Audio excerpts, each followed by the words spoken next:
Good morning. Welcome back to the Broadcast Retirement Network. I'm Jeff Snyder. This is BRN AM for Thursday, June 10th, 2021. And our top story today, building your own micro empires. And joining me now to discuss this and a lot more is Jennifer Grimson. She's entrepreneur, investor, and the host of the Micro Empires podcast. Jennifer, so great to see you. Thanks so much for joining us on the program this morning. Well, thanks for having me, Jeff. I'm really excited. Yeah, and really love what you're doing on the podcast, and we're going to get into micro empires in a few minutes. But you've got an amazing story. It's a heartfelt story. It's a difficult journey, and just wondering if you might tell the audience a little bit about your journey to the extent you would like to share. Sure. Well, and that's part of it, is that sort of starting this next chapter in my life was coming to terms with the fact that I was going to have to share everything that had happened to me. So my story in a nutshell is that I lost everything twice. So no car, no job, no place to live, 2 kids to raise, and I was in Chapter 13 bankruptcy twice. And the second time it happened, I was 41 years old. And I just knew that I had to figure out what was happening, why I had allowed this to happen more than once. And I also knew that I had to find a way that this would never happen to me again. And that's what started. I didn't know where I was headed. I just knew I had to get back on my feet and start again. And that's something that I basically kept a secret for many, many years, because there's so much shame tied to it. Shame that I'd gotten in that position, and shame how I was sort of digging my way out. And this, your story, unfortunately, probably not. It's unique to you in the sense that you went through it, but there are other people who have similar challenges. I mean, we all go through life with challenges, whether they're money related, health related, family related. And it's not just women, there are men, and I know we're going to go into the podcast in a little bit. You're talking to everybody, but I think the thing that I took away from your story, one of the things, there's lots of great ingredients there, but that mental toughness and the willingness to what I call push through, that grit, that mentality of, hey, I lost it once, I lost it twice, I'm going to rebuild it. Can you talk a little bit about that inner fire that's inside Jennifer, to maybe that'll help the audience kind of get theirs in line? Yeah, I mean, some of it is just kind of when you don't have a choice. So I had 2 kids and I really didn't have a choice. I had to start over again, and I had to push through, and then sort of believing in myself and acting as if. So believing in myself, even when I truly didn't believe in myself. Sometimes I say to people, if you don't have the courage, then borrow it. So it's different from fake it till you make it. It's truly believing that I will have the courage someday. Maybe I don't believe that I can actually do this, but I'm going to tell myself that I can. And then living as if, kind of existing in a world in your mind that you can get there. I really didn't know where I was going to get, but I knew that it was better than where I was at that moment, especially the second time. And I knew I could rebuild. I knew that if all it took was hard work, that I was capable of hard work. But I just knew that there had to be another way than just getting a job and figuring it out again, just with a regular paycheck. So I felt like there were things for me to learn. And that if I could learn them, that surely I could create small pockets. That's why I call them micro empires, but small streams of income that would contribute, so that if any one thing left, that I would not be completely out on the streets again. Jennifer, let's talk about, and thank you again for sharing. And I think, for me, it always helps, and I think for the audience to understand someone's journey. And there are roadmaps that we all take, and we can kind of layer things over our own experiences. Let's talk a little bit about financial literacy, because you've had a very successful career by many stretches of the, no matter how you measure it. And let's talk about, the 401k, the HSA, how you for lack of a better term, cobbled together these different pieces, how you're able to leverage these instruments for your success, both rebuilding yourself, supporting your family. How did you learn about all those things? Because we all have them as part of a lot of us have that as part of our vocabulary, but we might not be experts in 401k or HSA or investments in general. Right. So, yeah, and I'm not a financial expert. I'm not a real estate mogul. I'm none of those things. I'm just a person who at the time just had a job and thought that if I, worked really hard. So how I learned those things was literally by being a learner, which I still am to this day, and I will be to the day I die. I joined an investment group, and that kind of changed everything. I joined specifically a real estate investment group. But when people think about real estate, they need to understand that real estate can be thousands of opportunities, and you may never actually own a piece of property, but still be involved in real estate in some way. So I loved the idea that I was surrounded by people who were speaking a language that I didn't understand at the time. I knew I wanted to learn that language, and I call it kind of getting in the right pool. I knew I was swimming in the right pool with Olympic swimmers all around me, and then I had my floaties on. But they were happy for me to be there, and they were happy to share. And that's the other thing too, finding a tribe, finding people who are willing, who know about abundance. They're accomplishing something and they're happy to share with you what you can accomplish. But in terms of using the tools, because you're right, I absolutely, when I talk about my story, the ability that I had, so the second time that I rebuilt and to wrap it all that part up, I built to $1.4 million in income producing investments. I did that in just 4 years with a W-2 and some grit. What I learned along the way was that I could use an existing 401k as a tool. I could borrow against it. I had never heard of such a thing. I didn't know that that was a possibility for me. I learned about a self-directed IRA that I could pull out, put a 401k into a vehicle that could invest for me. I learned about manipulating my HSA. I learned about tax benefits of multifamily. And I'm constantly learning. It's never stopping. And some of these are considered, the tools of the wealthy, finger quotes. And it's not really fair because these are really tools that any of us can have access to, but we wouldn't necessarily know how to do it. So what I've learned by, having the show and having people call in and listeners, et cetera, is that the folks are usually ready and willing to do the work, but they need to know how. They need to know the step by step. What does that mean? And why is that different from everything that I've heard?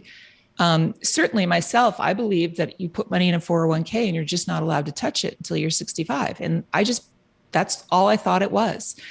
And like a good soldier, I put money in my 401k, but I had actually liquidated several prior to the second time of losing everything. So when I say I started over again, it's literally from zero.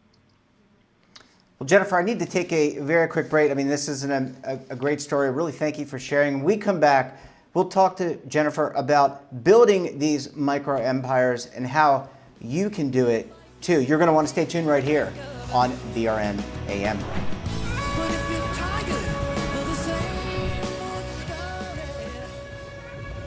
Imagine a new television network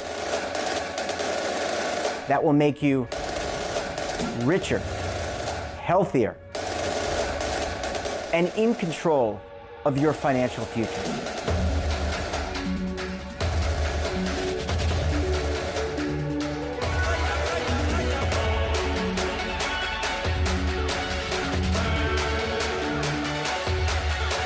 This network is for the policewoman in Nashville, Tennessee, the baker in Dubuque, Iowa, the teacher in Lexington, Kentucky. We want to make the idea of savings and retirement culturally relevant.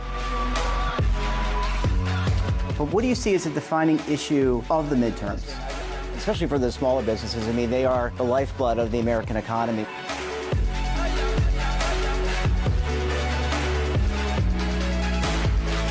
Featuring exclusive interviews, current affairs, and docuseries. 33 years old, you retired early. The philosophy is money only matters if it helps you live a life that you love. But you got to start thinking about retirement as soon as you get in. The Broadcast Retirement Network will drive very high engagement with premium partnerships. So this isn't retirement and savings for your parents or grandparents. This is for all Americans. And we're going to change the way you think about money.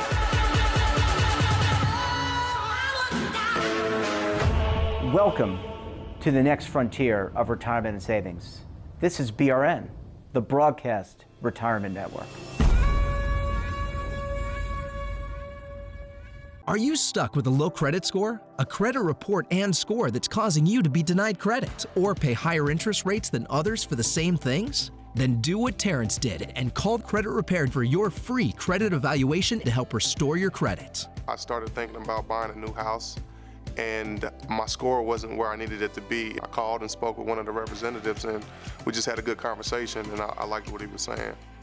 Just one call for his free credit evaluation was all it took to start back on the track to repairing his credit. I'm seeing the deletions and I'm getting the report, so I know something's being done. It does make a difference to me. All it takes is one call to get started. Credit Repair has given me a second chance to have a better credit score. Don't let a low credit score hold you back another day. Do what Terrence did and make the call for your free credit evaluation. Call 800-819-4152. That's 800-819-4152. Again, 800-819-4152. Welcome back. We're talking to Jennifer Grimson. She's an entrepreneur and investor and also the host of the Micro Empires podcast. Jennifer, thanks for staying with us this morning. Thank you. Thrilled to be here. Yeah, this is one of those things where, you always hear these stories, and it's a person's grit, the intestinal fortitude. Is when we joked, I think when we first met, Gorilla Monsoon of the World Wrestling Federation would say the intestinal fortitude of that individual to come back in the match. And I really, a lot of credit to you and that internal mettle. Let's talk about building micro empires, because you referenced this is not something that just the wealthy have access to. You can be a regular person like you or I and access these tools. Let's talk about how you did it and maybe help people kind of get started if they're interested in doing it. Right. And that's what I love about what you're doing, because the focus of this whole network is for everybody, which it should be. So what I did, first of all, I knew I had to get a job. So I did. And I'd always been in corporate sales. So I knew I could land a fairly good paying job, low six figures or close to it, which was enough for me to get a place to live for the kids and I. Frankly, we lived with my sister for 4 months while I did that. But once I landed the job, I just knew that I was going to double down on a lot of things. And I go through this in extreme detail, but I'll just hit the high points. The first thing I had to do was to rebuild my credit. That took me 3 years. And it was very, very difficult. And basically, I was living the life of an executive salesperson using only a debit card and cash, which anybody who lives like that, who's listening, knows how hard that is, because it's very difficult. Can't get a hotel room, can't get a rental car. It is just a constant juggling act that you're trying to work out. But I rebuilt my credit. I had the corporate job, was obviously saving, was trying to maximize my 401k, putting it as much as I possibly could. Didn't really even know what I was going to do with that, but just saw it as a vehicle. Actually, I saw it as a way to lower my income, because I also was trying to get scholarships for my children to go to school. So, taking away that 20 grand from my income helped in terms of providing scholarships for my kids at school. But alongside of that, I knew that the first step, at least for me, I thought would be to buy a home, which really was very, very difficult. And again, lots of detail if anybody wants to hear it. But I managed to buy a home here in Nashville, Tennessee. I joined this real estate investor group. And that's when I started to learn about all of these tools. And I was looking at different ways that I could, create streams of income. And I couldn't quite figure out what I was going to do. This is 2014, late 2014 in Nashville. And I heard about Airbnb, and I'd never heard of such a thing. And I immediately jumped on that because I did the math and I realized that 6 nights a month would pay my entire mortgage. So I immediately put my house. I had a roommate at the time. I kicked her out. God bless her. She's still a friend, but she had to go. The math just didn't work. And I started putting my house on Airbnb and quickly, like immediately booked every single weekend for 3 months, which of course made me, staying at my mom's house, staying at my friend's house. So I tell you that detail because that's not fun. You're in your mid 40s and you're, packing a backpack and asking somebody if you can stay on their couch. I got really comfortable being uncomfortable, right? And I didn't care what it looked like from the outside. And that is a level of metal that I think is learned like a muscle, anything else. So, to me, it didn't matter that I was driving, maybe not a very sexy car because it was paid for. And it didn't matter to me what I was doing, what other people might have thought. Once I realized that this was such an incredible opportunity, I realized I had to get another property. And I didn't know at the time that, of course, that I could buy a home for 3 to 5% down if I lived in it. So I also learned through my real estate investor group that I could borrow against an existing 401k. So that's exactly what I did. I called the 401k provider, asked if I could borrow. I'll tell you the amount. They allowed me to borrow $22,000. I was able to take that dollar amount. The house that I bought, I only needed, I think, $12,000 to buy it because I bought it in a tough neighborhood. That's the other thing. Get comfortable being uncomfortable. It's a beautiful house in a tough neighborhood, but I was willing to do that. So I bought my second house. I moved in with an air mattress and my dog, and we lived there for 6 months while I furnished it for Airbnb. I got that completely up and running, got the calendar opened and started booking. And immediately, meanwhile, I'm repaying that 401k, that you through my paycheck, through very low interest, and I'm paying myself back. So either way, I was winning. But got that house up and running and then started looking for my third house. And the third house, I did the exact same thing. I borrowed the same $22,000 after I had paid it back. Purchased the third home, moved back into it with an air mattress and my dog, and 6 months later had that one up and running. So then I had 3 assets that were up and running, and that is my $1.4 million of income producing assets. And they were kicking off more than I was making at my corporate job. And that allowed me to really sort of have a gathering storm of what I wanted to do with my life. I've since moved out of that industry and into something else, but that in a nutshell is how it was accomplished.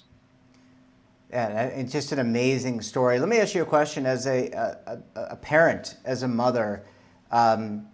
Lessons, we always talk about kids needing to learn, we all learn life lessons from our parents and experiences, but kids needing to learn things like financial literacy, budgeting. Any thoughts about how your children, and this is a very personal question, so I apologize, but and you're being very open, maybe some lessons that your children took away from this. And we've only got a couple minutes left, but I want to ask you to come back in a few weeks as well. So maybe take a couple of minutes to answer that question and we can close it out. Yes, I talk about this a lot on my show. I call it money culture and how we all grew up as it related to money in the household that we lived in. I think for my children, it was a learning lesson for sure. Now, when I moved into where I was moving to the house, they were off to college. So I was an empty nester at that point. But they witnessed how terrified I was. And I wish I could rewind the clock and change that internally, but I can't. It's taught them that they can absolutely begin from nothing and that hard work and determination can absolutely pay off. But I do think that whole conversation about money and emotion and identity and children is just really important to have and to keep having. I mean, now at this age, and I'm now a grandmother, the lessons that I would teach my kids are different. But how I got, we didn't talk about this, but how I got to the place where I lost everything twice, it doesn't really matter. But I got there due to mistakes I made in relationships, not necessarily investments, et cetera. So there's a lot to unpack around that. But yeah, I think my children definitely witnessed that from nothing came something. And I hope that they take that with them forever. Yeah. Well, Jennifer, I really appreciate you. I know, speaking for the audience, we really appreciate you coming on the program. And folks should certainly check out the Micro Empires podcast.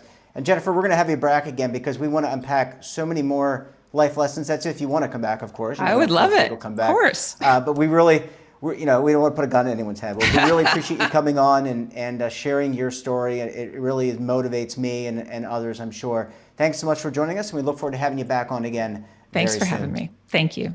And that wraps up this episode of BRN AM. Have a topic of interest, someone you think we should talk to, then drop us a line. And don't forget, for all the information in retirement markets, technology, personal finance, so much more, all in one place, check out today's edition of our daily newsletter, The Morning Pulse. We're back again tomorrow for another great episode of BRN AM. Until then, I'm Jeff Snyder. Stay safe, keep on saving, and don't forget, roll with the changes.